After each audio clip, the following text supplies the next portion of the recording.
The warm weather is back after a cold spell for, what was it, almost a week, which killed all of the weak plants. Only the strong survive now. Welcome to Colorado Springs. The housing market is still doing well despite what you may have heard to the contrary. Yeah, homes are expensive here, and it is almost as expensive here as it has ever been. Housing affordability is at almost an all-time low, almost the worst that we have seen, and yet people are still buying and selling property here. I want you to look at that. There are currently 1,629 properties for sale in Colorado Springs right now. There are 803 under contract properties. The list to close price ratio is 98.2%. What that means is that the average property, when it lists for whatever price it lists, the price that it closes at is on average 98.2% of its original listing price. If you're finding this information helpful, smash that like button, hit subscribe, and hit the bell so you stay up to date with all new videos that I come out with.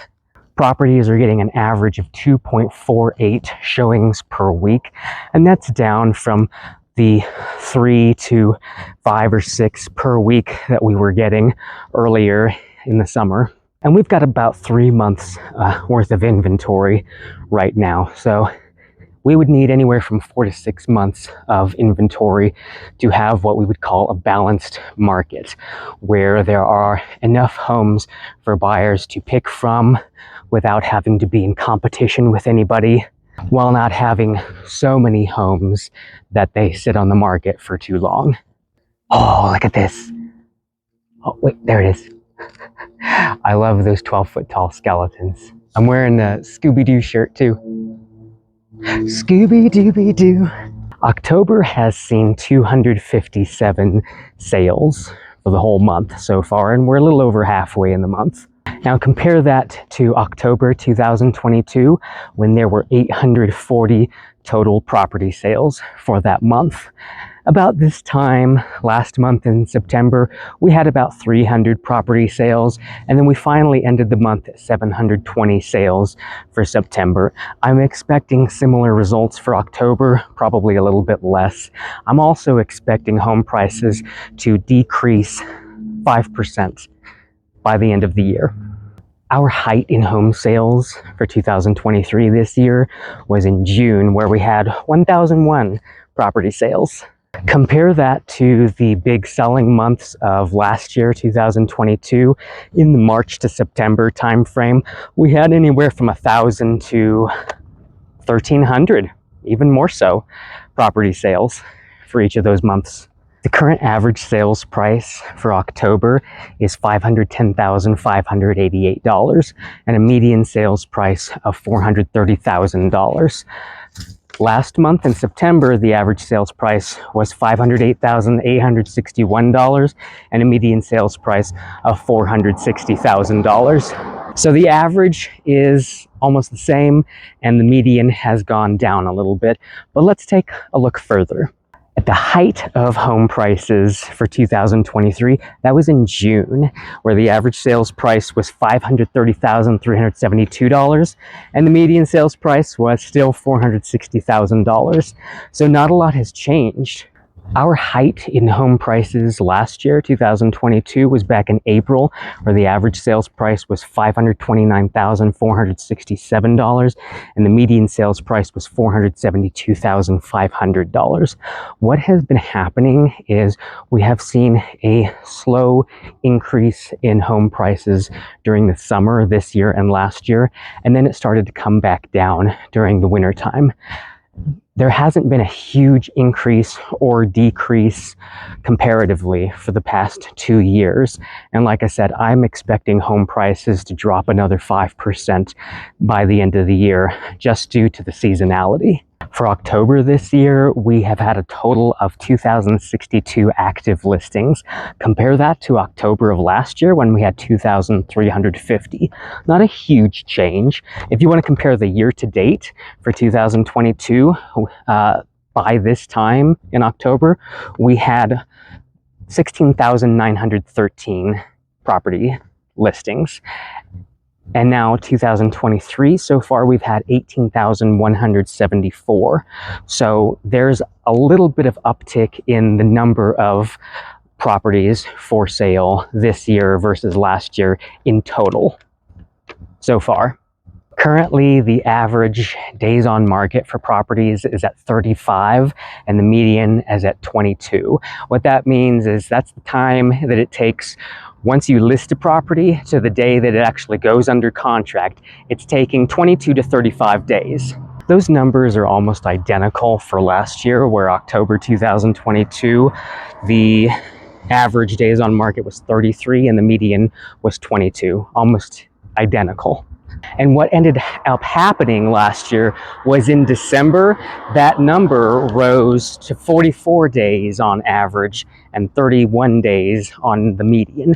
So I'm expecting to see that again for this year, where it's going to take probably 45 days for a property to sell here.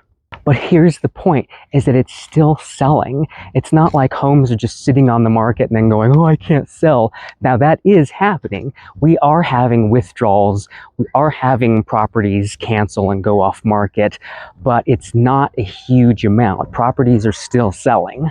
And you still have affordable housing options that are still being built. New construction is still happening right now.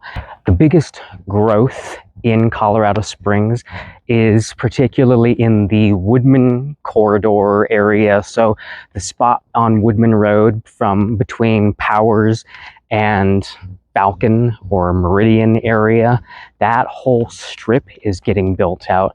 Southeast of the Colorado Springs airport is getting built out. And that Interquest area, whew, yeah, housing and commercial is just going up and up and up. You've heard about the amphitheater that's getting built in that area, right?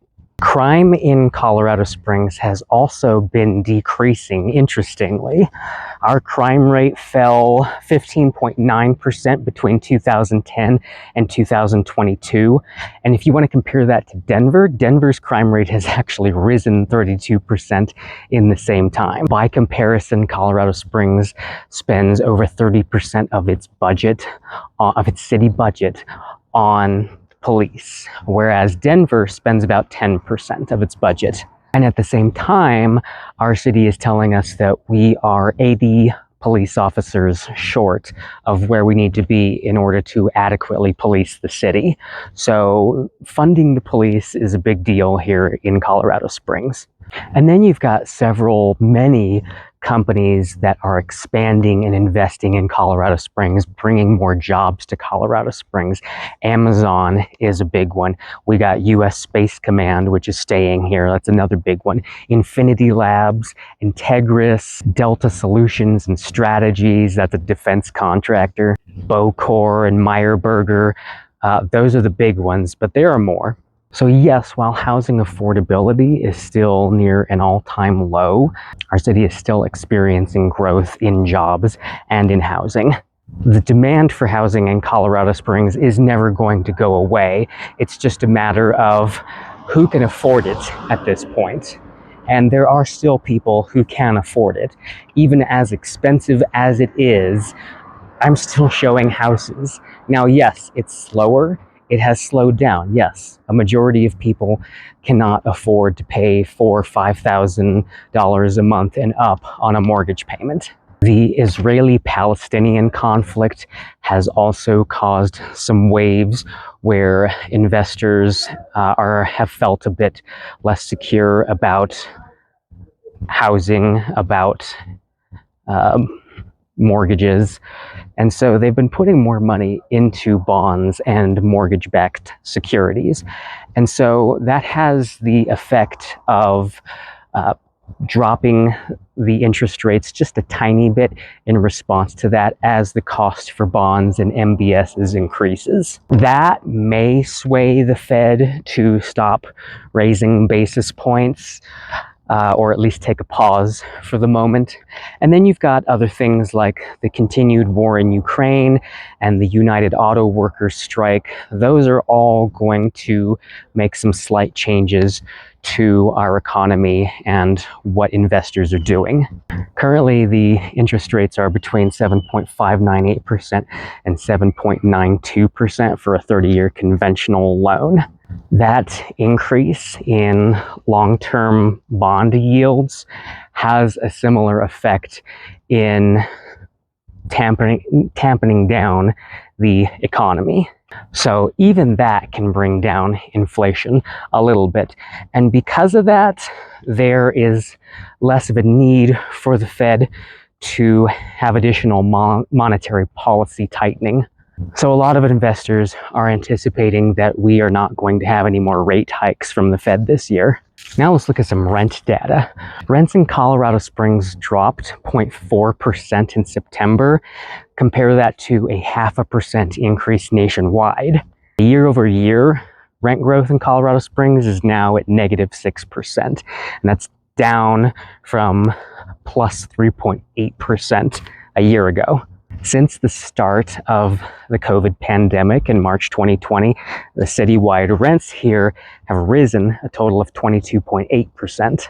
Today, the median rent in Colorado Springs is $1,177 for a one-bedroom unit and $1,475 for a two-bed. Citywide, the vacancy rate here is at 9.3%.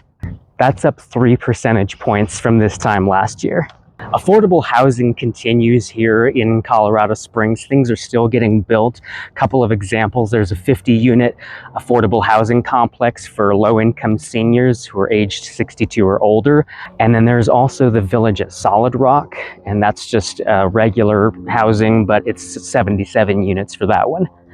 There is argument about the quality of life decreasing here in Colorado Springs, and a lot of that has to do with too many people, too much traffic, and a concern about future infrastructure here and the ability to actually house enough people here and to provide enough infrastructure services and particularly water to these people. So you could argue, well, what if we just didn't let anybody else in and nobody else can move here, or we limit it in some fashion? And we've actually seen that happen in Boulder. Boulder has already done that, and guess what happened to Boulder? Boulder's prices were already expensive, and now they've shot through the roof because they enacted growth restrictions, and that had the unfortunate consequence of making it even more expensive because it didn't turn the demand off in Boulder, it just made it more expensive now. To give you an idea of how many jobs all of these companies are bringing, Amazon is going to be hiring nearly 1,300 people in Colorado Springs. Bocor is going to add up to 600 jobs. Meyer Burger is going to add more than 350 jobs. Integris is going to be almost 600 jobs. And these are going to be pretty decent jobs. For example, Bocor, the average salary is going to be over $160K a year. Meyer Burger and Integris are going to be about $77,000 or $75,000 respectively. And here's some fun news. You know that scar on Pikes Peak? Well, that's going to be covered up. They're going to fill that in with topsoil, and they're going to plant some native trees and shrubs there. So you're no longer going to have to look at that ugly spot on the mountain. They're going to actually make it look nice now. So in short, we have a really healthy economy. We've got a healthy amount of at least high-paying jobs, maybe not necessarily lower or mid-income jobs. We do have a lot of car washes here.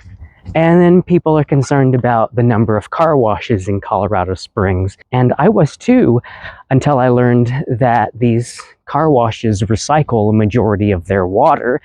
And then it became pretty much a non-issue to me. That was the only thing I was concerned about, is they're using a bunch of water. Well, they're recycling it.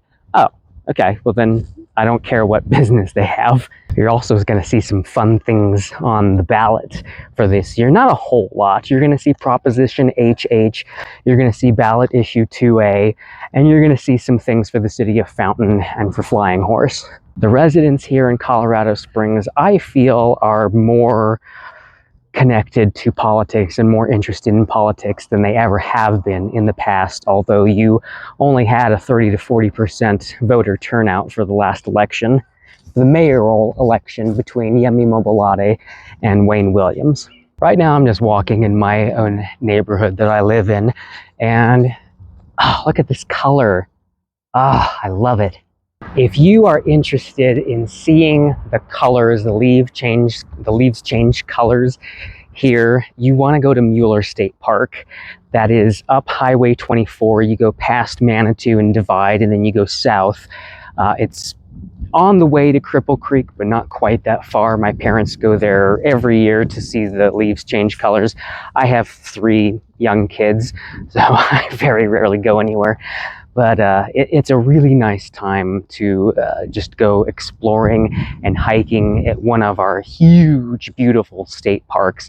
And there's never anybody there.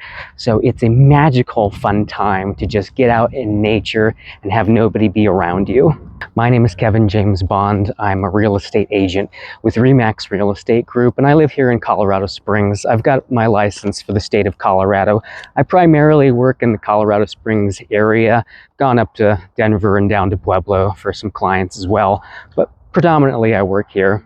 If you're finding this information helpful, please click the like and the subscribe button and stay in touch with me as I talk about all things Colorado Springs and housing market related here. If you have any questions about buying or selling, or you're looking to buy or sell property here, please reach out to me and I'd be more than happy to help you with that. Thank you so much for watching, and I will see you in the next video.